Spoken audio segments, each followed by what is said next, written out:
എല്ലാവർക്കും നമസ്കാരം. സ്ത്രീ ശാക്തീകരണത്തെക്കുറിച്ച് നമ്മൾ ഇന്നലെ സംസാരിക്കുകയുണ്ടായി. അപ്പോൾ അതിൻ്റെ തുടർച്ചയായിട്ട് കുറച്ച് കാര്യങ്ങൾ പറയാനാണ് ഞാൻ ആഗ്രഹിക്കുന്നത്.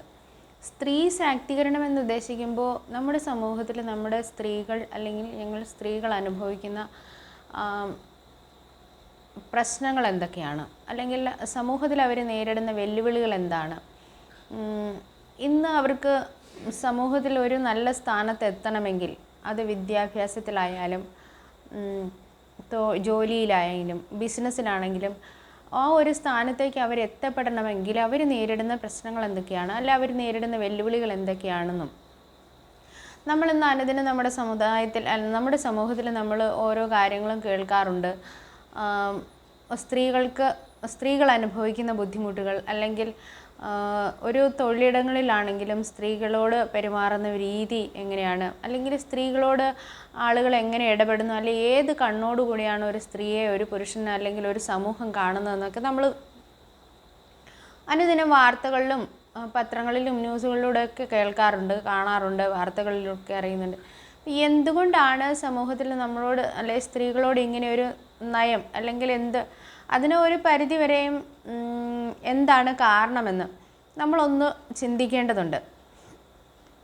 അപ്പോൾ അതിന് ഒരു കാരണം നമ്മുടെ അല്ലെങ്കിൽ നമ്മുടെ സമൂഹത്തിലെ വ്യവസ്ഥിതിയാണ്. സ്ത്രീ എപ്പോഴും താഴേക്കിടയിൽ നിൽക്കേണ്ട ആളാണെന്നും പുരുഷനേക്കാൾ എപ്പോഴും ഒരു പടി താഴെയാണ് അവളുടെ സ്ഥാനമെന്നും അത് നമ്മുടെ സമൂഹത്തിൽ അല്ലെങ്കിൽ ആ ഒരു സമൂഹത്തിൻ്റെ ഒരു വ്യവസ്ഥിതിയാണത്. ആ ഒരു വ്യവസ്ഥിതി നിലനിൽക്കുന്നിടത്തോളം കാലം സ്ത്രീകൾക്ക് സമൂഹത്തിൽ ഉയർന്നു വരണമെങ്കിൽ, അല്ലെങ്കിൽ നല്ലൊരു പദവിയിലേക്ക് എത്തണമെങ്കിലോ അല്ലെങ്കിൽ നല്ല ഒരു സ്ഥാനത്തേക്ക് എത്തണമെങ്കിൽ ഒരുപാട് കടമ്പകളെ കടക്കേണ്ടതുണ്ട്. ഒന്നാമത്തെ കാര്യം തന്നെ അവർക്ക് വിദ്യാഭ്യാസം നേടുക എന്നുള്ളതാണ്. പ്രത്യേകിച്ചും നമ്മുടെ കേരളത്തിലൊക്കെ ഒരുപാട് മാറ്റം വന്നു. നമ്മുടെ കേരളത്തിൽ ഇന്ന് ലിംഗഭേദമില്ലാതെ കുട്ടികളെ പഠിപ്പിക്കാൻ നമ്മുടെ മാതാപിതാക്കളൊക്കെ തയ്യാറായിട്ടുണ്ട്. കാരണം ആൺകുട്ടികൾക്കും പെൺകുട്ടികൾക്കും തുല്യമായ വിദ്യാഭ്യാസം അവർ നൽകുന്നുണ്ട്. പക്ഷേ ഇപ്പോൾ കേരളത്തിലെ സ്ഥിതിയല്ല ഇവിടെ നോർത്ത് ഇന്ത്യയിലുള്ളത്. ഇവിടെ ഒരു സ്കൂളിലൊക്കെ ഓരോ ക്ലാസ്സിലും ആൺകുട്ടികളുടെയും പെൺകുട്ടികളുടെയും എണ്ണം നോക്കുമ്പോൾ 16 അല്ലെങ്കിൽ 20, 25 ആൺകുട്ടികളുള്ള സ്ഥാനത്ത് 10 പെൺകുട്ടികൾ പോലും കാണില്ല ഒരു ക്ലാസ്സിൽ. അപ്പോൾ ഇവിടെ പോപ്പുലേഷൻ ഇല്ലാഞ്ഞിട്ടോ അല്ലെങ്കിൽ പെൺകുട്ടികളുടെ എണ്ണം കുറവായതുകൊണ്ടോ അല്ല, മാതാപിതാക്കൾ പെൺകുട്ടികളെ പഠിപ്പിക്കാൻ തയ്യാറാകാത്തത് കൊണ്ടാണ്. മാതാപിതാക്കളുടെ ചിന്ത, അപ്പോൾ അവരുടെ ആ ഒരു ചിന്താഗതി മാറണം ആദ്യം.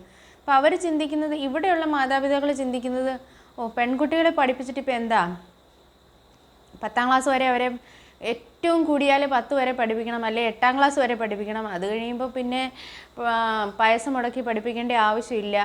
കാരണം അവർ നാളെ വേറൊരു വീട്ടിലേക്ക് പോകാനുള്ളതാണ്. ഇനി നമ്മൾ കഷ്ടപ്പെട്ട് പഠിപ്പിച്ച് പൈസ മുടക്കി പഠിപ്പിച്ചാലും അല്ലെങ്കിൽ ഒരു ജോലിയിലെത്തിച്ചാലും അതവർ ചെല്ലുന്ന ഭർത്താവിൻ്റെ വീട്ടുകാർക്കല്ലേ കിട്ടൂ എന്നൊരു ചിന്തയാണ് ഈ നോർത്ത് ഇന്ത്യയിലൊക്കെ ഏറ്റവും കൂടുതലായിട്ട് നിൽക്കുന്നത്. അതാണ് ഏറ്റവും പ്രധാനമായ ഒരു കാരണം പെൺകുട്ടികളുടെ വിദ്യാഭ്യാസത്തിന് തടസ്സം നിൽക്കുന്നത്, അല്ലെങ്കിൽ അവർക്കൊരു ഭാവിയിലെത്താത്തതിൻ്റെ കാരണം.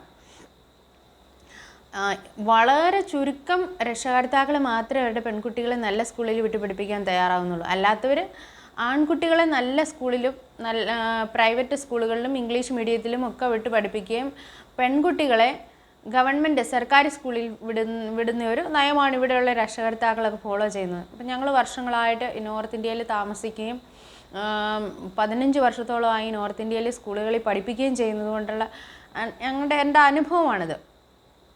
നിരന്തരം ഞങ്ങൾ കാണുകയും രക്ഷകർത്താക്കളുമായിട്ട് അല്ലെങ്കിൽ അവരുമായിട്ട് സംസാരിക്കുകയും അവരുടെ കാഴ്ചപ്പാട് എന്താണെന്ന് കേൾക്കുകയൊക്കെ ചെയ്യുന്നത് കൊണ്ടാണ് നല്ല വ്യക്തമായിട്ട് എനിക്ക് പറയാൻ സാധിക്കും ഇവിടെയുള്ള രക്ഷകർത്താക്കളുടെ കാഴ്ചപ്പാടാണത്. അപ്പോൾ അവർ ഏറ്റവും കൂടിയാൽ ഒരു പെൺകുട്ടിയെ 10ാം ക്ലാസ് വരെയും വളരെ കഷ്ടപ്പെട്ടിട്ട് വളരെ ബുദ്ധിമുട്ടിയാണ് പഠിപ്പിക്കുന്നത്. അപ്പം മറ്റുള്ളവരെന്ത് പറയും, അല്ലെങ്കിൽ ഈ കൊച്ച് നന്നായിട്ട് പഠിക്കുന്ന കുട്ടിയാണല്ലോ, 10 വരെയും എങ്കിലും പഠിപ്പിക്കണമല്ലോ എന്നൊരു ചിന്ത കൊണ്ട് മാത്രം 10ാം ക്ലാസ് വരെ പഠിപ്പിക്കും. അത് കഴിഞ്ഞിട്ട് 10ാം ക്ലാസ് കഴിഞ്ഞ് പിന്നെ അടുത്ത വർഷമോ അതിൻ്റെ പിന്നത്തെ വർഷമോ ഇവരെത്രയും പെട്ടെന്ന് ഈ പെൺകുട്ടിയെ കല്യാണം കഴിച്ചു വിടും. ഒരു 18 വയസ്സെന്നുള്ളത് ഇവർക്ക് വളരെ പിന്നെ ആ 18 വയസ്സ് കടക്കുക എന്നുള്ളത് വളരെ ഒരു വലിയ കടമ്പയായിരുന്നത് പോലെയാണ്. ആ 18 വയസ്സ് കഴിഞ്ഞ് കഴിഞ്ഞാൽ പിന്നെ ഈ പെൺകുട്ടികൾ മാതാപിതാക്കൾ വലിയൊരു ഭാരം പോലെയാണ്. ഏത് വിധേനയും 20 വയസ്സിന് മുൻപേ ഈ പെൺകുട്ടികളെ കല്യാണം കഴിച്ച് വിടാനാണ് രക്ഷകർത്താക്കൾ നോക്കുന്നത്. അപ്പോൾ ഇവിടെയുള്ളവർ ചിന്തിക്കുന്നത് കല്യാണം കഴിച്ച് വിടുമ്പോൾ അവർക്ക് സ്ത്രീധനം കൊടുക്കണം, ദഹേജ് എന്നാണ് പറയുന്നത് ഇവിടെ. അപ്പോൾ ആ ദഹേജ് കൊടുക്കുന്ന പൈസ ഉണ്ടെങ്കിൽ ഈ പെൺകുട്ടിയെ കല്യാണം കഴിച്ച് വിടാമല്ലോ എന്നാണ് അവർ ചിന്തിക്കുന്നത്. അപ്പം ആ പഠിപ്പിക്കാൻ പൈസ മുടക്കണം, പിന്നെ ഈ കുട്ടിയെ കല്യാണം കഴിക്കാനും കഴിപ്പിച്ചു വിടാനും പണം ഉണ്ടാക്കണം. അപ്പോൾ ഈ രണ്ട് ഇതിൻ്റെ ആവശ്യമില്ലല്ലോ. ഒറ്റയായിട്ട് പൈസ മുടക്കി ഒറ്റയടിക്ക് കല്യാണം കഴിച്ച് വിടുക. കല്യാണം കഴിച്ച് വിടുന്നതോടുകൂടി അവരുടെ ഭാരം ഒഴിവായി, അല്ല അവരുടെ ഉത്തരവാദിത്വം തീർന്നു എന്നാണ് ഇവിടുത്തെ രക്ഷകർത്താക്കളുടെ ചിന്ത. ആ ഒരു കാഴ്ചപ്പാട് മാറാത്തിടത്തോളം കാലം നമ്മുടെ സമൂഹത്തിൽ പെൺകുട്ടികൾക്ക് ഒരു സ്ഥാനമോ അല്ലെങ്കിൽ ഒരു വിലയോ നല്ലൊരു നിലയിൽ എത്താനോ കഴിയില്ല. അപ്പോൾ ഈ 18 വയസ്സാകി കെട്ടിച്ചു വിടുന്ന പെൺകുട്ടി അവർ ഭർത്താവിൻ്റെ വീട്ടിൽ ചെന്ന് കഴിഞ്ഞാൽ പിന്നെ അവർക്ക് ഇവിടുത്തെ ഈ ഒരു നോർത്ത് ഇന്ത്യയിലെ അവസ്ഥയാണ് ഞാൻ പറയുന്നത്. ഈ ഭർത്താവിൻ്റെ വീട്ടിൽ ചെന്ന് കഴിഞ്ഞ് കഴിഞ്ഞാൽ ആ ചെല്ലുന്ന ഗ്രാമത്തിൽ അല്ലെങ്കിൽ ആ കല്യാണം കഴിച്ചു വിടുന്ന ഭർത്താവിൻ്റെ വീടിൻ്റെ പരിസരത്തുള്ള ആളുകൾ പോലും ഈ പെൺകുട്ടിയെ കാണുന്നില്ലെന്നുള്ളതാണ്. ഒരു വർഷം ആ വീട്ടിൽ താമസിച്ചാലും ആ പരിസരത്തുള്ള ആളുകൾ ഈ പെൺകുട്ടിയുടെ മുഖം കാണാനോ അല്ലെങ്കിൽ ആ കുട്ടിയായിട്ട് സംസാരിക്കാനോ ഒരു അവസരം ഉണ്ടാവില്ല. ഇവൾക്ക് ആ വീട്ടിൽ നിന്ന് പുറത്തിറങ്ങാനുള്ള സ്വാതന്ത്ര്യം ഇല്ലെന്നുള്ളതാണ്. അപ്പം വിവാഹം കഴിച്ച്, അതായത് ഒരു പുതുമണവാട്ടിയായിട്ട് ചെല്ലുന്ന ഒരു പെൺകുട്ടിക്ക് പിന്നെ ഒരു വർഷത്തേന് ആ വീട്ടിൽ നിന്ന് പുറത്തിറങ്ങാനോ അല്ലെങ്കിൽ അയലക്കാരുമായിട്ട് സഹകരിക്കാനോ ഒന്നും പാടില്ല. മുഖം മൊത്തം മറച്ച് വീട്ടിനുള്ളിലാണെങ്കിലും, അത് ഭർത്താവല്ലാത്ത ഏത് പുരുഷനാണെങ്കിലും, ഭർത്താവല്ലാതെന്ന് പറഞ്ഞാൽ ഭർത്താവിൻ്റെ അച്ഛനോ ചേട്ടനോ അവർ റിലേഷനിൽപ്പെട്ട ആരെങ്കിലും ഒക്കെ ആണെങ്കിൽ അവരുടെ മുമ്പിൽ പോയി നിൽക്കാൻ പോലും അവകാശമില്ല. ആ ഒരു സാഹചര്യം. ഇവർ രാവിലെ തൊട്ട് വൈകുന്നേരം വരെ അടുക്കളയിൽ ജോലി ചെയ്തോണം, അല്ലെങ്കിൽ അവരുടെ മുറിയിൽ ഇവിടെ കൂട്ടുകുടുംബ വ്യവസ്ഥയാണല്ലോ. അപ്പോൾ ഒരു കൂട്ടുകുടുംബം എന്ന് പറയുമ്പോൾ ഒരു വീട്ടിൽ തന്നെ 4-5 സഹോദരങ്ങളുണ്ടെങ്കിൽ എല്ലാവരും ഒരു വീട്ടിൽ തന്നെ ആയിരിക്കും താമസിക്കുന്നത്. അപ്പോൾ ഒരു ആൾ കല്യാണം കഴിക്കുമ്പോൾ ആ ആളിനൊരു മുറി, ആ മുറിയാണ് പിന്നെ അവരുടെ താമസ സ്ഥലം. അപ്പോൾ ആ മുറിയിൽ നിന്ന് പുറത്തിറങ്ങിയാൽ അടുക്കളയിൽ പോകാം, അടുക്കളയിൽ പോയാൽ ഭക്ഷണം ഉണ്ടാക്കാം, പാത്രം കഴുകാം. അപ്പോൾ വീടിനകത്ത് തന്നെയായിരിക്കും ഇവിടുത്തെ 4 കെട്ട് പോലുള്ള സംവിധാനങ്ങളാണ് ഇവിടെ എല്ലാം. അപ്പം 4 വശത്ത് റൂമും നടുക്കൊരു ചാപ്പക്കല്ലെന്ന് പറഞ്ഞാൽ നമ്മൾ വെള്ളം എടുക്കാൻ ഉപയോഗിക്കുന്നത്. അപ്പോൾ ഈ 4 മുറിയുടെ നടുക്കുള്ള ഈ ചാപ്പക്കല്ലിൻ്റെ അടുത്ത് ഇറങ്ങി പാത്രം കഴുകാം, തുണി അലക്കാം, അവിടുന്ന് വെള്ളം പിടിക്കാം, ഇത്രയൊക്കെ ചെയ്യാം. അത് കഴിഞ്ഞ് അവനവൻ്റെ റൂമിലേക്ക് പോകണം. അല്ലാതെ ആ വീടിന് പുറത്തിറങ്ങാനോ അല്ലെങ്കിൽ വീടിൻ്റെ ഫ്രണ്ടിലത്തെ വാതിലിന് അവിടെ വരാനോ ആളുകളോട് സംസാരിക്കാനോ ഒന്നും ഇവർക്ക് അനുവാദമില്ല. ആ ഒരു അവസ്ഥ, അതായത് പെൺകുട്ടികളുടെ ജീവിതം പിന്നെ ഇതിനകത്താണ്. വളരെ ചുരുക്കം എന്ന് പറഞ്ഞാൽ ഒരു 500 പേരെടുത്താൽ അതിനകത്ത് ഒരാൾ പോലും കാണില്ല ഈ വിവാഹം കഴിഞ്ഞ ശേഷം ഈ പെൺകുട്ടിയെ ഒരു ജോലിക്ക് വിടാനോ അല്ലെങ്കിൽ പുറത്ത് പോയി താമസിക്കാനോ തയ്യാറാകുന്നത്. ഇപ്പോൾ പുറത്ത് പോയി ജോലി ചെയ്യുന്നവർ, ഇവിടുത്തെ ഗ്രാമങ്ങളിൽ നിന്ന് വെളിയിൽ എവിടെയെങ്കിലും പോയി ജോലി ചെയ്യുന്നവരാണ്, ഡൽഹിയിലോ അല്ലെങ്കിൽ പുറത്ത് എവിടെയെങ്കിലും പോയി ജോലി ചെയ്യുന്ന പുരുഷന്മാരൊക്കെ ആണെങ്കിലും കല്യാണം കഴിഞ്ഞു ഭർത്താക്കന്മാർ കുറച്ച് ദിവസം കഴിയുമ്പോൾ അവർ ആ ജോലി സ്ഥലത്തേക്ക് പോകുന്നു. ആ പോകുന്ന സ്ഥാനത്ത് ഭർത്താവിൻ്റെ കൂടെ പോകാൻ പോലും പെൺകുട്ടികൾക്ക് അനുവാദം ഉണ്ടാവില്ല. അപ്പോൾ അവർ ആ ഒരു അടിച്ചമർത്തപ്പെട്ടതെന്ന് പറഞ്ഞാൽ ശരിക്കും അതാണ്.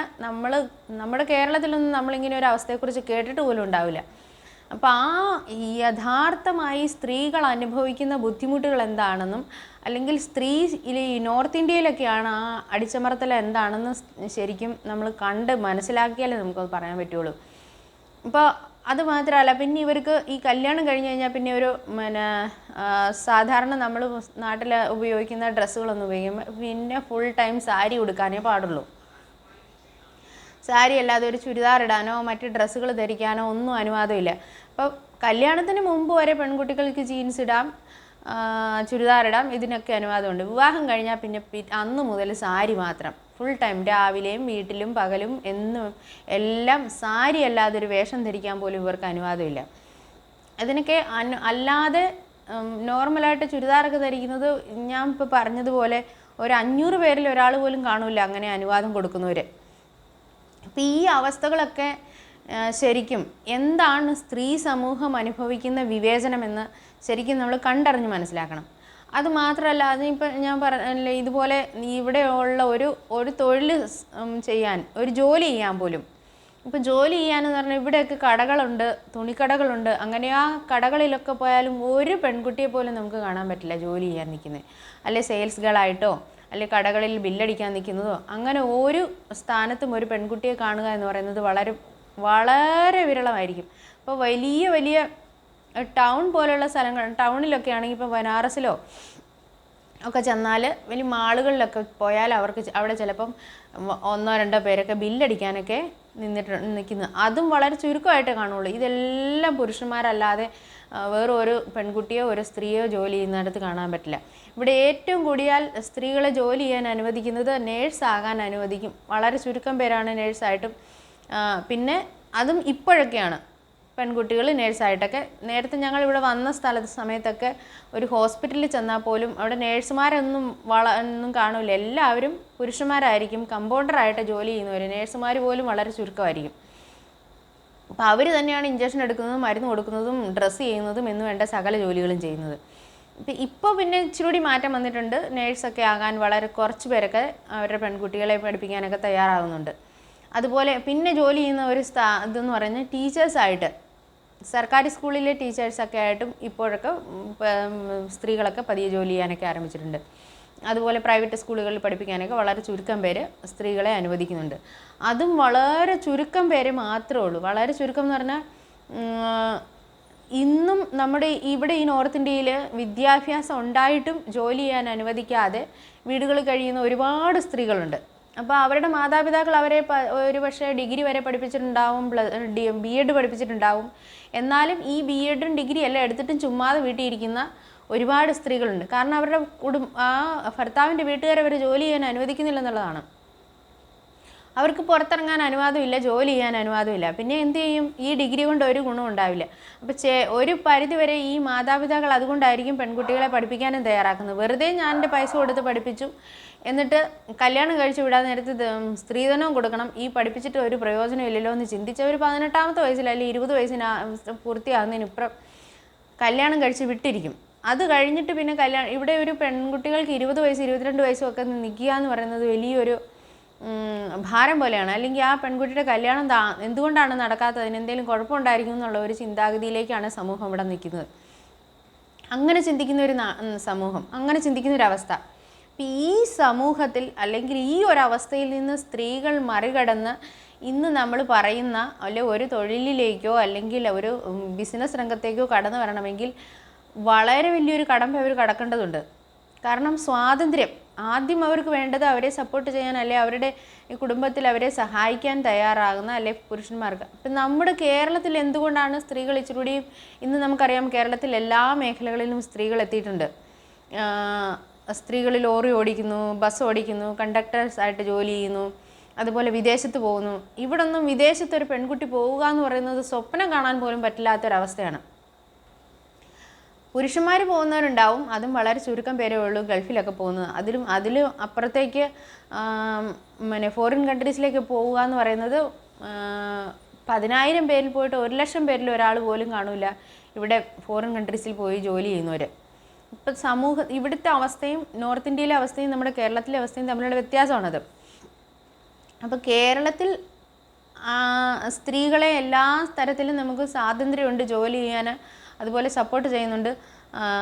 അത് ആ കുടുംബം അവരെ സപ്പോർട്ട് ചെയ്യുന്നത് കൊണ്ടാണ്, അല്ലെ ഭർത്താക്കന്മാരുടെ സപ്പോർട്ട് ഉള്ളത് കൊണ്ടാണ് അവർക്ക് പുറത്തിറങ്ങി ജോലി ചെയ്യാനും ഇങ്ങനെ പഠിക്കാൻ, അല്ലെ അവരുടെ മാതാപിതാക്കളുടെയും കുടുംബത്തിൻ്റെ സപ്പോർട്ടാണത്. അപ്പോൾ ആ ഒരു സപ്പോർട്ടിലേക്ക് എത്തണമെങ്കിൽ ഇവിടെ നോർത്ത് ഇന്ത്യയിലൊക്കെ അതിന് ഇനി ഒരുപാട് സമയം എടുക്കുമെന്ന് തോന്നിപ്പോകുന്നുണ്ട്. കാരണം നല്ല വിദ്യാഭ്യാസവും നല്ല സാംസ്കാരിക അവബോധം, അല്ലെങ്കിൽ സമൂഹത്തിൽ ഈ ഉന്നമനത്തിന് സ്ത്രീകളെ തയ്യാറാവണമെങ്കിൽ അതിനൊരവസ്ഥയിലേക്ക് വരണമെങ്കിൽ ഒരുപാട് മാറ്റം വരേണ്ടി വരും. അതിന് വേറൊരു ഉദാഹരണം കൂടി പറയാനുണ്ട്. ഇപ്പം നമുക്ക് നമ്മുടെ ഗവൺമെൻറ് അല്ലെങ്കിൽ നമ്മുടെ നിയമവ്യവസ്ഥ, നമ്മുടെ ഭരണഘടന സ്ത്രീകൾക്ക് അനുവദിക്കുന്ന ഒരു സംവരണമുണ്ട്. അപ്പോൾ 33% സംവരണം സ്ത്രീകൾക്ക് അനുവദിച്ചിട്ടുണ്ട്. നമ്മുടെ കേരളത്തിലൊക്കെ നമുക്കറിയാം 33% സ്ത്രീകൾക്ക് സംവരണമുണ്ട്. ഉണ്ട്. പിന്നെ എന്താ പറയുന്നത്, ഇലക്ഷനൊക്കെ മത്സരിക്കുന്നതിലും അതുപോലെയുള്ള സാഹചര്യങ്ങൾക്കൊക്കെ. അപ്പോൾ ഈ കേരളത്തിൽ ഒരു ഇലക്ഷന് മത്സരിക്കാൻ ഒരു സ്ത്രീ തയ്യാറാകുമ്പോൾ ആ സ്ത്രീ തന്നെയാണ് അവർ മത്സരിക്കുന്നതും ആ സ്ഥാനത്തേക്ക് തിരഞ്ഞെടുക്കപ്പെട്ട് കഴിഞ്ഞാൽ അവർ തന്നെയാണ് ആ പിന്നെ ഭരണം നടത്തുന്നതും. എന്നാൽ ഇവിടെ അതല്ല അവസ്ഥ. ഇവിടെ 33% സംവരണമുണ്ട്. സ്ത്രീ സീറ്റിലേക്കാണ് മത്സരിക്കുന്നതെങ്കിൽ ഇവരെന്ത് ചെയ്യുമെന്നറിയാമോ? ഭാര്യയുടെ പേരിൽ മത്സരിപ്പിക്കും. അപ്പോൾ പേരിൽ ഭാര്യ മത്സരിക്കുന്നതും കാര്യങ്ങളെല്ലാം നടത്തുന്നത് ഭർത്താവ്. അത് മത്സരിച്ച് ജയിച്ചു കഴിഞ്ഞാൽ, അപ്പോൾ സ്ത്രീകളുടെ സീറ്റാണല്ലോ, ആ സംവരണ സീറ്റാണ്. ആ സംവരണ സീറ്റിൽ സ്ത്രീയുടെ പേര് കൊടുക്കും. അതായത് ഭാര്യയുടെ പേരിൽ മത്സരിച്ച് ജയിച്ചു കഴിഞ്ഞാൽ ഭരണം നടത്തുന്നത് ഭർത്താവാണ്. പഞ്ചായത്തിലേക്കാണെങ്കിലും പ്രസിഡന്റ് സ്ഥാനത്തേക്കാണെങ്കിലും ഏത് സീറ്റിലേക്കാണെങ്കിലും ജില്ലാ അധ്യക്ഷൻ്റെ സ്ഥാനത്തേക്കൊക്കെ സ്ത്രീകൾ മത്സരിക്കുന്നത് സ്ത്രീകളുടെ പേരിൽ മത്സരിക്കും. പക്ഷേ അവിടെ ഭരണം നടത്തുന്നത് പിന്നെ ഭർത്താവാണ്. അപ്പോൾ ഇവിടെ നമ്മുടെ പഞ്ചായത്തിലേക്ക് മത്സരിക്കുന്നതിന് പ്രധാനം എന്നാണ് പറയുന്നത്. അപ്പോൾ ഈ പ്രധാൻ പതിയാണ് അവിടെ കാര്യങ്ങൾ നടത്തുന്നത്. മീറ്റിങ്ങുകൾ നടത്തുന്നതും ഓഫീസിലിരിക്കുന്നതും ഒപ്പിടുന്നതും പൈസ മേടിക്കുന്നതും അല്ലെങ്കിൽ കൊടുക്കുന്നതും ഈ ഒരു പ്രധാന എന്തൊക്കെ ഉത്തരവാദിത്തങ്ങളുണ്ടോ, ജോലികളുണ്ടോ, അതെല്ലാം ചെയ്യുന്നത് ഭർത്താവാണ്. സ്ത്രീക്ക് അതിനകത്ത് യാതൊരു പങ്കുമില്ല. അവരാരാണ് അല്ലെങ്കിൽ ആ സ്ഥാനത്തിൻ്റെ അധികാരം എന്താണെന്ന് പോലും അവർക്കറിയത്തില്ല. ഒരു പൊതു മീറ്റിങ്ങിൽ വിളിച്ചാലും പോകുന്നത് പ്രധാൻ പതിയാണ് പോകുന്നത്, സ്ത്രീ അല്ല പോകുന്നത്. ശരിക്കും എന്താണ് ആ അവസ്ഥയെന്ന് നിങ്ങൾ ശരിക്കും അതിനകത്ത് നിന്ന് മനസ്സിലാക്കണം. സ്ത്രീക്ക് എന്തുമാത്രം സ്വാതന്ത്ര്യമാണുള്ളതെന്ന് ഇവിടെ. അപ്പോൾ ആ ഒരു അവസ്ഥ, ഈ സാഹചര്യമൊക്കെ മാറണമെങ്കിൽ ആദ്യം പുരുഷന്മാരാണ് അതിന് സ്ത്രീകളെ സപ്പോർട്ട് ചെയ്യാൻ തയ്യാറാവേണ്ടത്. അവരുടെ കുടുംബത്തിൻ്റെ അവസ്ഥകൾക്കും അല്ലെങ്കിൽ ആ ചിന്താഗതികൾക്ക് മാറ്റം ഉണ്ടാകുമ്പോഴേ സമൂഹത്തിൽ മാറ്റം ഉണ്ടാകുന്നുള്ളൂ. നമ്മുടെ കേരളത്തിലൊക്കെ ഇത്രയും കാരണം എന്തുകൊണ്ടാണ് കേരളം ഇന്ന് സാമൂഹികപരമായും അല്ലെങ്കിൽ വിദ്യാഭ്യാസപരമായും സാമ്പത്തികപരമായും ഉന്നമനത്തിൽ എത്തിയിരിക്കുന്നതെന്ന്? അതായത് ഒരു കുടുംബത്തിൽ ഒരാൾ മാത്രം ജോലി ചെയ്യുന്നത് കൊണ്ട് ഒന്നും ഒരു നേട്ടം അല്ലെങ്കിൽ അവരുടെ കുഞ്ഞുങ്ങളെ നല്ല രീതിയിൽ പഠിപ്പിക്കാനോ അല്ലെങ്കിൽ നമ്മൾ ഉദ്ദേശിക്കുന്ന ആ ഡെവലപ്മെൻറ്റിൽ വികാസം ഉണ്ടാകുന്നില്ലെന്നാണ്. കാരണം ഒരാളുടെ മാത്രം ഇൻകം കൊണ്ട് നമുക്കൊരു കുടുംബം മുൻപോട്ട് കൊണ്ടുപോകാൻ വലിയ ബുദ്ധിമുട്ടുണ്ടാകും. ആ സ്ഥാനത്ത് ഭാര്യയും ഭർത്താവും തുല്യമായിട്ട് ജോലി ചെയ്യുകയും സമ്പാദിക്കുകയും അവരുടെ കുഞ്ഞുങ്ങളെ ഒരുമിച്ച് വിദ്യാഭ്യാസം കൊടുക്കുകയും നല്ല ജോലിയിലെത്തിക്കുകയും അവരുടെ ഭാവി സുരക്ഷിതമാക്കുകയും ചെയ്യുമ്പോൾ അവർക്ക് ഓട്ടോമാറ്റിക്കായിട്ട് ആ കുടുംബത്തിൻ്റെ അവസ്ഥ മാറും. അപ്പോൾ കുഞ്ഞുങ്ങൾക്ക് നല്ല വിദ്യാഭ്യാസം കിട്ടും, അവരെ നല്ല സാഹചര്യം, നല്ല ജോലിയിലെത്തും, അവർക്ക് നല്ല കുടുംബത്തിൽ നിന്ന് നല്ല വിദ്യാഭ്യാസമുള്ള ഭർത്താവിനെയും അതുപോലെ ആ ഒരു അവസ്ഥ വരുമ്പോഴത്തേക്കും പിന്നീട് അവരുടെ കുടുംബം വരുമ്പോഴും അതുപോലെ തന്നെ അവർ നല്ല നിലയിലേക്കെത്തും. ആ സ്ഥാനത്ത് ഇവിടെ ആണെങ്കിൽ ഒരാൾ തന്നെ അധ്വാനിക്കുന്നതിൽ ഒരു ഭർത്താവിൻ്റെ മാത്രം വരുമാനം കൊണ്ട് കുടുംബം നടത്തുക എന്ന് പറയുമ്പോൾ കുഞ്ഞുങ്ങൾക്ക് ഞാൻ പറഞ്ഞതുപോലെ ആൺകുട്ടികളെ പഠിപ്പിക്കും, പെൺകുട്ടികളെ എന്ത് ചെയ്യും, ഇവർ സർക്കാർ സ്കൂളിൽ വിടും. അതാകുമ്പോൾ പിന്നെ ഫീസും കൊടുക്കണ്ട, ഡ്രസ്സ് ഇങ്ങോട്ട് കിട്ടും, ബാഗ് കിട്ടും, പിന്നെ ഷൂ കിട്ടും, അങ്ങനെ എല്ലാം ഇങ്ങോട്ട് കിട്ടും. പിന്നെ അങ്ങോട്ടൊന്നും ചിലവാക്കണ്ടല്ലോ. ഇപ്പം അത് എന്തുകൊണ്ടാണെന്ന് ചോദിച്ചാൽ കാരണം ഒരാളുടെ മാത്രം ഇൻകം കൊണ്ട് വേണം ഈ കുടുംബം മുമ്പോട്ട് കൊണ്ടുപോകാൻ. അപ്പോൾ ഈ ഒരു ഇൻകം കൊണ്ട് വേണം ഈ പെൺകുട്ടിയെ കെട്ടിച്ചു വിടാനും. അപ്പോൾ ഇവിടെയൊക്കെ ഒന്നാമത്തെ കാര്യം എന്ന് പറയുമ്പം ഒരു വീട്ടിൽ 3, 4, 5 കുട്ടികളുമുണ്ട്. ഈ കുട്ടികളെ എല്ലാവരെയും പഠിപ്പിക്കണം, എല്ലാവർക്കും നല്ല വിദ്യാഭ്യാസം, നല്ല ജീവിത സാഹചര്യം കൊടുക്കണം, നല്ല ഭക്ഷണം കൊടുക്കണം, നല്ല ഡ്രസ്സ് വേണം. അങ്ങനെ എല്ലാ കാര്യങ്ങളും വരുമ്പോൾ ഇവരെന്ത് ചെയ്യും, ഇതിനകത്ത് ഈ പെൺകുട്ടികളുടെ വിദ്യാഭ്യാസത്തിൻ്റെ ചിലവ് അവിടെ അങ്ങ് ചുരുക്കും. ബാക്കി പിന്നെ ഉള്ള പൈസ കൊണ്ട് എങ്ങനെയെങ്കിലുമൊക്കെ വളരെ കഷ്ടപ്പെട്ട് ഈ പെൺകുട്ടിയെ കെട്ടിച്ച് വിട്ട് ഭാരം ഒഴിവാക്കി വിട്ടു. അതോടുകൂടി അവരുടെ ഉത്തരവാദിത്വം തീർന്നു. അപ്പം ഈ സമൂഹത്തിൻ്റെ അവസ്ഥ മാറണമെങ്കിൽ നമ്മുടെ ഒന്നാമതായിട്ട് ഭാര്യയും ഭർത്താവും, അതായത് 2 കൂട്ടരും ജോലി ചെയ്യാൻ തയ്യാറാകുമ്പോഴാണ് നമുക്കറിയാം ഇൻകം അതിനവിടെ ഡബിൾ ആകും. അപ്പോൾ അതിനനുസരിച്ച് കുട്ടികൾക്ക് നല്ല വിദ്യാഭ്യാസം കൊടുക്കാൻ പറ്റും, നല്ല സ്കൂളുകളിൽ പഠിപ്പിക്കാൻ പറ്റും, അവർക്ക് നല്ല ഡ്രസ്സ്, അതുപോലെ എല്ലാ സാഹചര്യങ്ങളും നല്ല വിദ്യാഭ്യാസം കിട്ടുന്നതോടുകൂടി നമുക്കറിയാം നല്ല ജോലിയിലെത്താം. അപ്പോൾ ആ ഒരു ചിന്തകൾ മാറുമ്പോൾ എന്നനുസരിച്ച് നമ്മുടെ കുടുംബത്തിന് മാറ്റം വരും, സാമ്പത്തിക സ്ഥിതിക്ക് മാറ്റം വരും. അപ്പോൾ അവരുടെ ജീവിത നിലവാരം തന്നെ മാറുകയാണ്. ജീവിത നിലവാരത്തിന് മാറ്റം വരുമ്പം ഇപ്പം ഇതിനൊക്കെ ഉണ്ടാവണമെങ്കിൽ ഒരു കുടുംബത്തിൽ തന്നെ ആദ്യം നമ്മുടെ കുടുംബത്തിൻ്റെ ആ ചിന്താഗതിയാണ് മാറേണ്ടത്. നമ്മുടെ ചിന്താഗതികൾ മാറുമ്പോൾ അതിനകത്ത് ചിന്താഗതികൾ മാറണമെന്ന് പറയുന്നതിനകത്ത് പുരുഷന്മാർക്ക് വലിയൊരു പങ്കുണ്ട്. അപ്പം പുരുഷന്മാർക്കും കൂടെ ചിന്തിച്ചാലേ ആ ഒരു സ്ഥാനത്തേക്ക് സ്ത്രീയെ കൈപിടിച്ചെത്തിക്കാൻ പറ്റുള്ളൂ. കാരണം ഇതിനകത്ത് ഇപ്പം നമ്മൾ പറഞ്ഞില്ലേ, ഇവിടെ സ്ത്രീകളെ എന്തുകൊണ്ടാണ് ഇവർ ജോലിക്ക് വിടാൻ തയ്യാറാവാത്തതെന്ന്. അപ്പോൾ ഈ ജോലിക്കായിട്ട് പുറത്തിറങ്ങുന്ന ഒരു സ്ത്രീക്ക് പലവിധമായ വെല്ലുവിളികളുണ്ടാവും നേരിടാൻ. അവർക്കൊരു പക്ഷേ ജോലി സ്ഥലത്ത് പല കമൻറ്റുകൾ കേൾക്കേണ്ടി വരും, അല്ലെങ്കിൽ പല രീതിയിലുള്ള ചൂഷണങ്ങളുണ്ടാവും. അപ്പോൾ ആ ചൂഷണങ്ങളെയൊക്കെ നേരിടണമെങ്കിൽ അതിന് തക്കതായ ഒരു സപ്പോർട്ട് ഭർത്താവിൻ്റെ ഭാഗത്തുനിന്നോ അല്ലെങ്കിൽ അവരുടെ കുടുംബത്തിൽ നിന്നോ ഉണ്ടാവണം. ഇപ്പോൾ ജോലി ചെയ്യുന്ന സ്ഥലത്ത് ഇപ്പം നമുക്കറിയാം പലതരത്തിലുള്ള പീഡനങ്ങളും പലതര ചൂഷണങ്ങളൊക്കെ നമ്മൾ കേൾക്കാറുണ്ട്. അപ്പം അങ്ങനെ കേൾക്കുന്ന ഒരു സാഹചര്യത്തിൽ ആ സാഹചര്യത്തെ മറികടക്കണമെങ്കിൽ അതിന് നല്ലൊരു മെൻ്റൽ സപ്പോർട്ട് എപ്പോഴും സ്ത്രീക്ക് ആവശ്യമാണ്. ആ മെൻ്റൽ സപ്പോർട്ട് കൊടുക്കാൻ ഭർത്താവിന് കഴിയുമ്പോഴാണ് അവരുടെ ജീവിതത്തിലും അവർക്ക് ആ ജോലി സ്ഥലത്തും വിജയിക്കാൻ പറ്റുന്നത്. ഇപ്പം ഉദാഹരണത്തിന് ഒന്നാമത്തെ കാരണം എന്ന് പറയുന്നത് പെൺകുട്ടികൾക്കോ അല്ലെങ്കിൽ സ്ത്രീകൾക്കോ അവരുടെ നേരെ ഉണ്ടാകുന്ന ചൂഷണം അല്ലെങ്കിൽ അവരുടെ നേരെ ഉണ്ടാകുന്ന അതിക്രമം അവർക്ക് നേരാവണ്ണം തുറന്നു പറയാനുള്ള സ്വാതന്ത്ര്യമുള്ള ഒരു വ്യക്തി, അവരെ നല്ല രീതിയിൽ മനസ്സിലാക്കുന്ന ഒരു വ്യക്തി ഉണ്ടാകുന്നതാണ്. ഒന്നാമത്തെ കാര്യം എന്ന് പറഞ്ഞാൽ ഇപ്പോൾ ഇവർ പുറത്ത് ജോലി ചെയ്യാൻ വിട്ടു എന്ന് വെച്ചു.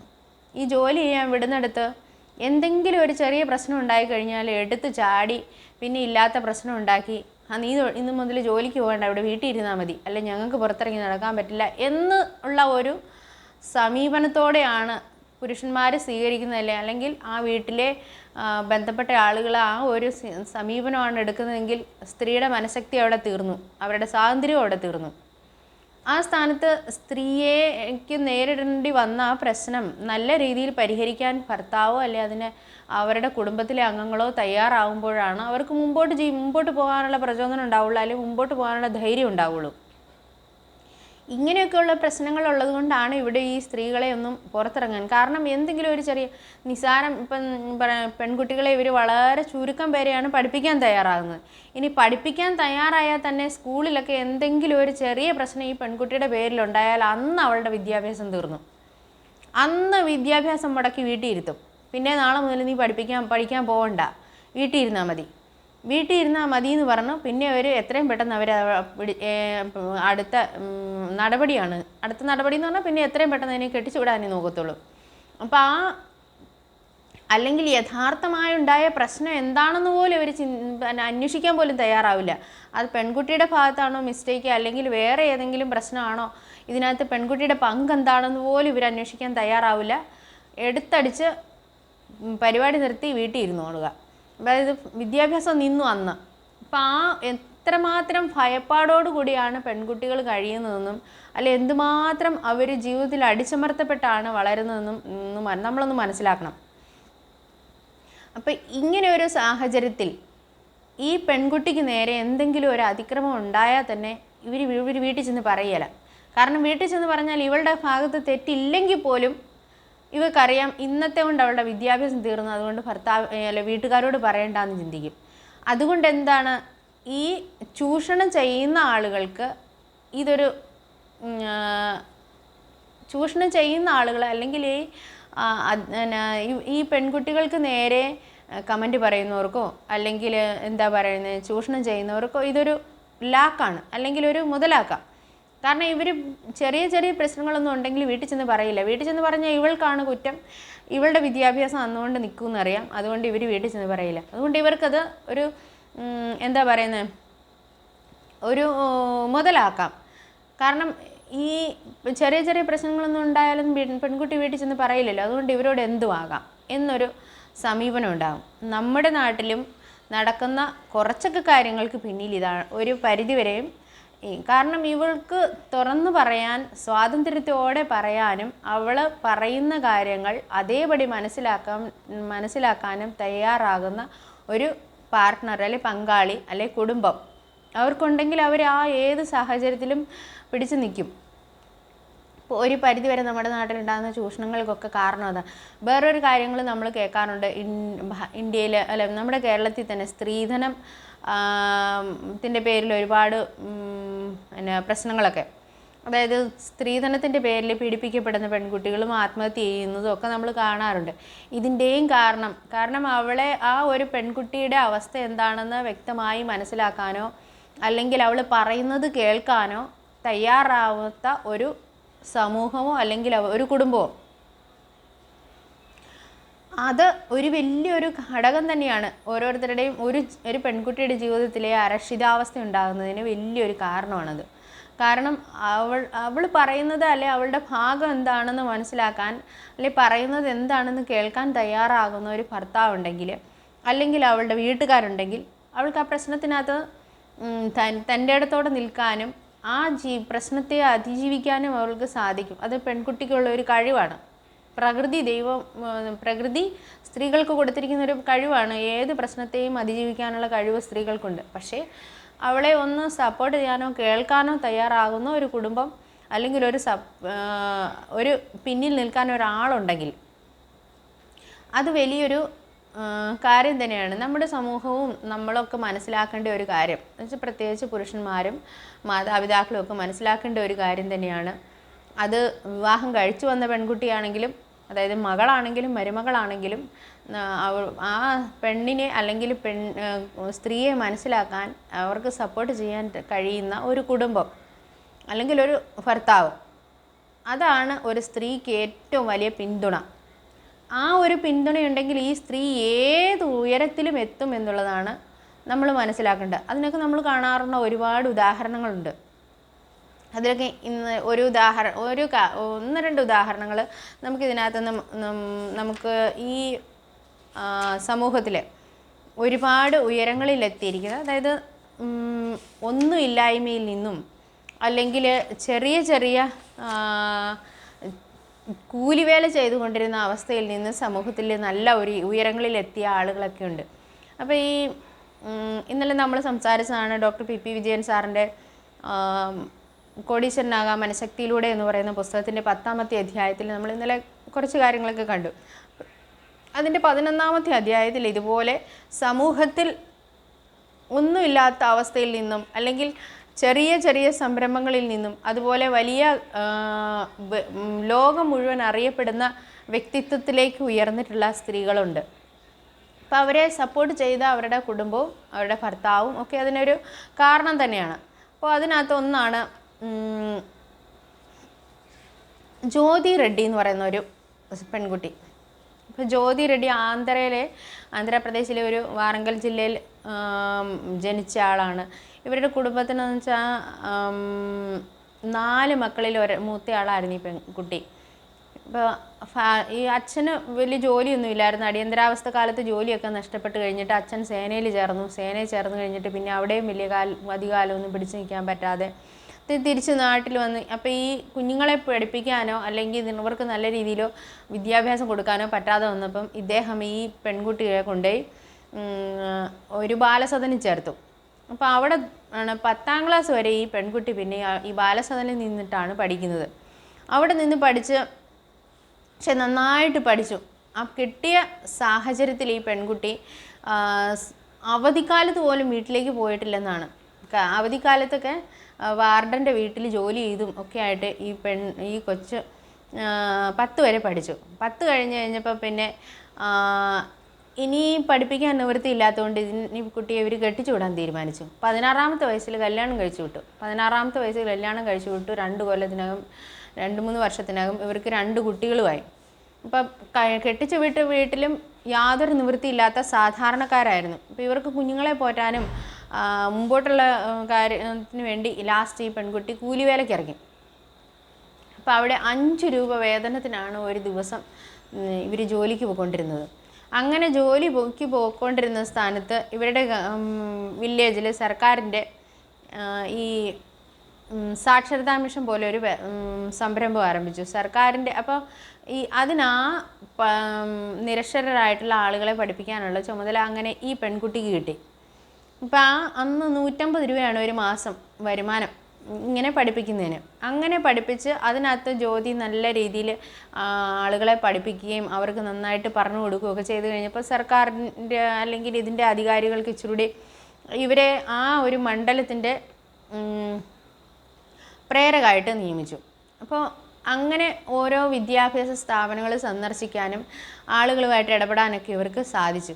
എന്നിട്ട് ഒപ്പം ഇങ്ങനെ വിദ്യാഭ്യാസ സ്ഥാപനങ്ങൾക്ക് സന്ദർശിക്കുന്ന സമയം വന്നപ്പോൾ ഇവർക്ക് വീണ്ടും പഠിക്കണം എന്നൊരാഗ്രഹം. അങ്ങനെ ഇവർ ഓപ്പൺ സർവകലാശാലയിലൂടെ ഇവരുടെ ഈ എഡ്യൂക്കേഷൻ ഈ പെൺകുട്ടി കണ്ടിന്യൂ ചെയ്യാൻ തീരുമാനിച്ചു. അങ്ങനെ ഈ ഡിഗ്രിയും പിന്നെ PGയും ഇങ്ങനെ വിദൂര വിദ്യാഭ്യാസത്തിലൂടെ ഡിസ്റ്റൻസ് എഡ്യൂക്കേഷനിലൂടെ ഈ പെൺകുട്ടി പഠിച്ചു. അങ്ങനെ പഠിച്ച് അവസാനം BEd വരെ എത്തി ഒരു സർക്കാർ സ്കൂളിൽ അവസാനം ടീച്ചറായിട്ട് ജോലിക്ക് കയറി. അങ്ങനെ ഇരിക്കുമ്പോഴാണ് ഇവരുടെ ഒരു റിലേഷനിൽപ്പെട്ട ഒരാൾ അമേരിക്കയിൽ നിന്ന് വന്ന് ഇവരുടെ വില്ലേജിൽ. അപ്പോൾ ഇവരുടെ ആ ജീവിത സാഹചര്യങ്ങളും അല്ലെ പണം ചെലവഴിക്കുന്ന രീതിയും ഇതെല്ലാം കണ്ടു കഴിഞ്ഞപ്പം ഈ പെണ്ണിനും ഇവർക്ക് ഈ ജ്യോതിക്കും തോന്നി ഇതുപോലെ എൻ്റെ കുടുംബത്തിനും നല്ലൊരു സാഹചര്യം ഉണ്ടാകണം, എൻ്റെ കുട്ടികളെ നന്നായിട്ട് പഠിപ്പിക്കണം, എനിക്ക് അതിന് പണം വേണമെന്ന്. അങ്ങനെ അതിനു വേണ്ടി പിന്നീടുള്ള പരിശ്രമം തുടങ്ങി ജ്യോതി എന്ന് പറയുന്നത്. ഒടുവിൽ ഈ പുള്ളിക്കാരി അതിന് വേണ്ടിയിട്ട് അപ്പോൾ കമ്പ്യൂട്ടർ പഠിക്കാൻ തുടങ്ങി. അങ്ങനെ കമ്പ്യൂട്ടർ പഠിച്ചു.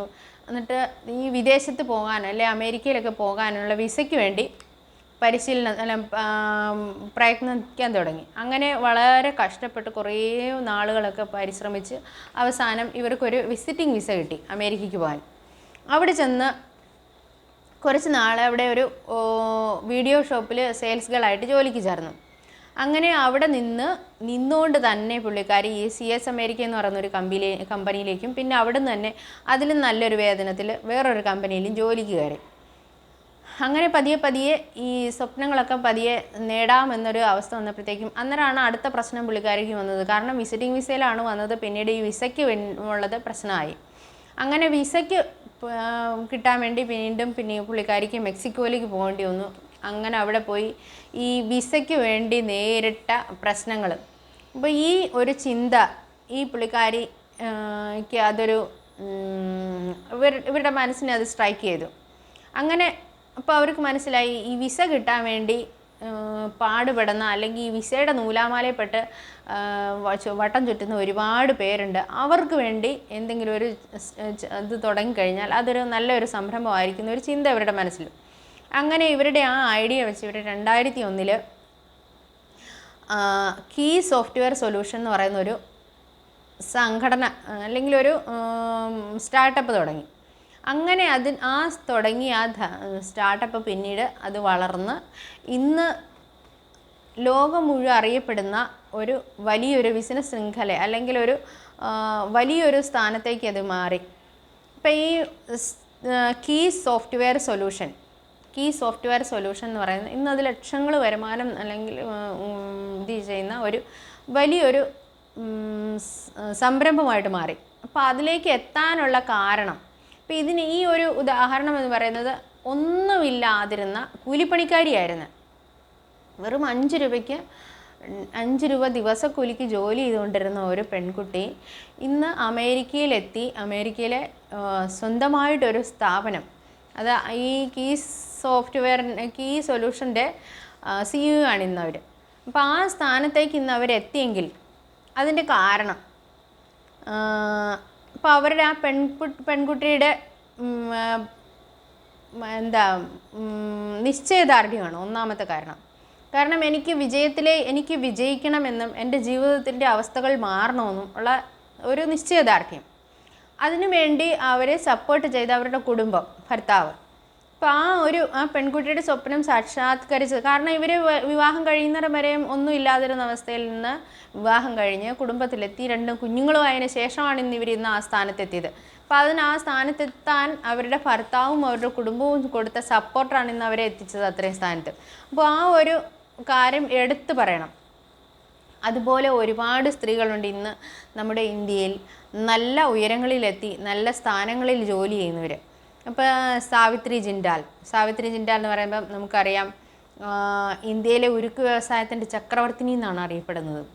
അപ്പോൾ അത് അവരുടെ ഭർത്താവിൻ്റെ മരണശേഷം ഈ ജിൻഡാൽ സ്റ്റീൽ ആൻഡ് പവർ ലിമിറ്റഡിൻ്റെ അധികാരം അല്ലെങ്കിൽ ഭരണസാരഥ്യം ഇവർ ഏറ്റെടുക്കുകയും ആ സ്ഥാപനത്തെ ഇന്ന് ലോകത്തിൽ തന്നെ സമ്പത്തിൻ്റെ കാര്യത്തിൽ ലോകത്ത് 10ാം സ്ഥാനമുണ്ട് ഇവർക്ക്.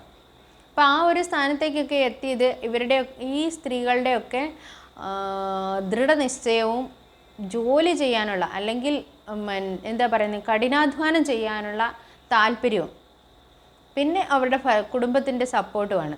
അപ്പം നമുക്കും വിജയത്തിലേക്ക് എത്തണമെങ്കിൽ അല്ലെങ്കിൽ നല്ലൊരു സ്ഥാനത്തേക്ക് എത്താൻ നമ്മുടെ കുടുംബത്തിൻ്റെ അവസ്ഥകൾക്ക് മാറണമെങ്കിൽ സാമ്പത്തികമായും നമുക്ക് നല്ലൊരു ഉയർച്ച എത്തണമെങ്കിൽ നമ്മുടെ കുഞ്ഞുങ്ങൾക്ക് നല്ല വിദ്യാഭ്യാസം കിട്ടണമെങ്കിൽ നാളെ അവരും അല്ലെങ്കിൽ നമ്മളെ പോലെ തന്നെ നാളെ ഇവരും കഷ്ടപ്പെടേണ്ടി വരും. ഇവരും ഡെയിലി വേജസിനോ അല്ലെങ്കിൽ നിത്യകൂലിക്ക് ജോലി ചെയ്യുന്ന ഒരവസ്ഥയിലേക്ക് തുടർന്ന് പോകേണ്ടി വരും. അപ്പം നമ്മുടെ കുഞ്ഞുങ്ങൾക്കും നമ്മുടെ വരുന്ന തലമുറയ്ക്കും നല്ല രീതിയിൽ നല്ല വിദ്യാഭ്യാസം കിട്ടാനും നല്ല ജീവിത സാഹചര്യങ്ങൾ ഉണ്ടാകണമെങ്കിലും നല്ല ഉയർന്ന ചിന്താഗതികൾ ഉണ്ടാവാനും ഒക്കെ നമ്മളും അതിനുവേണ്ടി കഷ്ടപ്പെടാനും അതായത് നന്നായിട്ട് അധ്വാനിക്കാനും നിശ്ചയദാർഢ്യത്തോടെ പ്രവർത്തിക്കാനും അതുപോലെ ഒക്കെ തയ്യാറാവണം. അതിനോടൊപ്പം നമ്മൾ നമ്മുടെ കുടുംബത്തെ സപ്പോർട്ട് ചെയ്യാൻ അതായത് ഭർത്താവ് ഭാര്യയെയും സപ്പോർട്ട് ചെയ്യാനും പിന്തുണയ്ക്കാനും അവരുടെ പ്രശ്നങ്ങൾ എന്താണെന്ന് കേൾക്കാനും തയ്യാറാകുമ്പോഴാണ് ആ കുടുംബം മുമ്പോട്ട് പോവുകയും അവരുടെ ജീവിതത്തിനൊരു വിജയം ഉണ്ടാകുന്നത്. ആ ഒരു വിജയത്തിലേക്ക് എത്താൻ നമുക്കും കഴിയട്ടെ. അപ്പം നമ്മുടെ കുടുംബത്തിലും ആ ഒരു നമ്മുടെയും ചിന്തകൾക്ക് മാറ്റം ഉണ്ടാവട്ടെ. ഇപ്പം നമ്മളും ചിന്തിക്കേണ്ട ഒരു കാര്യം ആ ഒരു സമൂഹത്തിലൊരു സ്ത്രീ ഒരു മുൻപോട്ട് എത്തണമെങ്കിൽ അവർ കടക്കേണ്ടുന്ന ഒരുപാട് കടമ്പകളുണ്ട്. അപ്പോൾ ആ ജീവിതത്തിലേക്ക് വിജയിക്കാൻ താല്പര്യപ്പെട്ട് ജോലിക്കിറങ്ങുന്ന സ്ത്രീകളോട് പല രീതിയിൽ ആളുകൾ ഇടപെടും. അപ്പോൾ പല രീതിയിൽ ഇടപെടുന്നവരുണ്ടാവും. അപ്പോൾ നിസാരം നമുക്കറിയാം ഇന്ന് ഈ സോഷ്യൽ മീഡിയയിൽ പോലും. അപ്പോൾ ഒരു സ്ത്രീ നേരിട്ട് അവരുടെ ഒരു അഭിപ്രായം പറയാൻ തയ്യാറായാൽ പോലും അവരോട് പല രീതിയിൽ ഇടപെടുന്ന ആളുകളുണ്ട്. പല രീതിയിൽ എന്ന് പറയുന്ന പല അശ്ലീല കമൻറ്റുകൾ എഴുതുന്നവരുണ്ടാവും. വളരെ മോശമായിട്ട് പലതരത്തിൽ അവരുമായിട്ട് സംവദിക്കാൻ തയ്യാറാണ് അല്ലെങ്കിൽ അവരുമായിട്ട് സംസാരിക്കാൻ ഇതൊക്കെ നമ്മൾ ഈ സമൂഹത്തിൽ ഇതെല്ലാം നേരിടേണ്ടി വരും. ഇപ്പോൾ സമൂഹത്തിൽ വെല്ലുവിളികൾ ഉണ്ടാകുമ്പോൾ ആ വെല്ലുവിളികളെ നേരിടാനുള്ള ധൈര്യം കൂടി നമുക്കുണ്ടാവണം. ആ മനധൈര്യം വേണം. ഒപ്പം നമ്മളെ ആ വെല്ലുവിളിയെ നേരിടാൻ തയ്യാറായിട്ട് അതിന് സപ്പോർട്ട് ചെയ്യുന്ന ഒരു കുടുംബം. അതിനുവേണ്ടി പുരുഷന്മാർ ഭർത്താക്കന്മാർ ഭാര്യമാരെ സപ്പോർട്ട് ചെയ്യാനും തയ്യാറാവണം. അല്ലെങ്കിൽ ഒരു ചെറിയ പ്രശ്നം ഉണ്ടാകുമ്പോഴേക്കും നീ ഇതെല്ലാം നിർത്തി മര്യാദയ്ക്ക് വീട്ടിൽ ഇരുന്നോ എന്ന് പറഞ്ഞാൽ അവിടെ തീർന്നു പോകും. പിന്നെ എന്നാൽ ആ സ്ഥാനത്ത് നിൻ്റെ പ്രശ്നം എന്താണെന്ന് കേൾക്കാനും അവരെ അവരുടെ പ്രശ്നത്തിൽ അതിനകത്ത് എന്താണ് അവരുടെ കുറ്റം അല്ലെങ്കിൽ കുറവെന്താണെന്നും അവരെങ്ങനെ അതിനോട് പ്രതികരിക്കണമെന്നും അവരെ പറഞ്ഞ് മനസ്സിലാക്കാനും അവർക്കതിന് ഫുള്ള് സപ്പോർട്ടായിട്ട് നിൽക്കാനും ഭർത്താവ് തയ്യാറാകുമ്പോൾ ആ കുടുംബത്തിന് നല്ല വിജയം ഉണ്ടാകും. ആ സ്ത്രീക്കും വിജയിക്കാൻ കഴിയും. അത് അവരുടെ തൊഴിലിടത്തിലാണെങ്കിലും അവരുടെ നേരെ ഉണ്ടാകുന്ന ചൂഷണത്തിൽ നിന്ന് രക്ഷപ്പെടാനും അവർക്ക് കഴിയും. 100% കഴിയുമെന്നാണ് നമ്മളിതിൽ നിന്ന് മനസ്സിലാക്കേണ്ടത്. എനിക്ക് പറയാനുള്ളത് അപ്പം നമ്മൾ ആ ഒരു സാഹചര്യത്തിലേക്ക് എത്താൻ നമ്മുടെ കുടുംബത്തെയും നമ്മുടെ സാഹചര്യത്തെയും അതോടൊപ്പം ആ ഒരു അവസ്ഥയിലേക്ക് നമ്മുടെ സമൂഹത്തെയും മാറ്റാൻ നമുക്ക് കഴിയട്ടെ എന്ന് ആശംസിക്കുന്നു.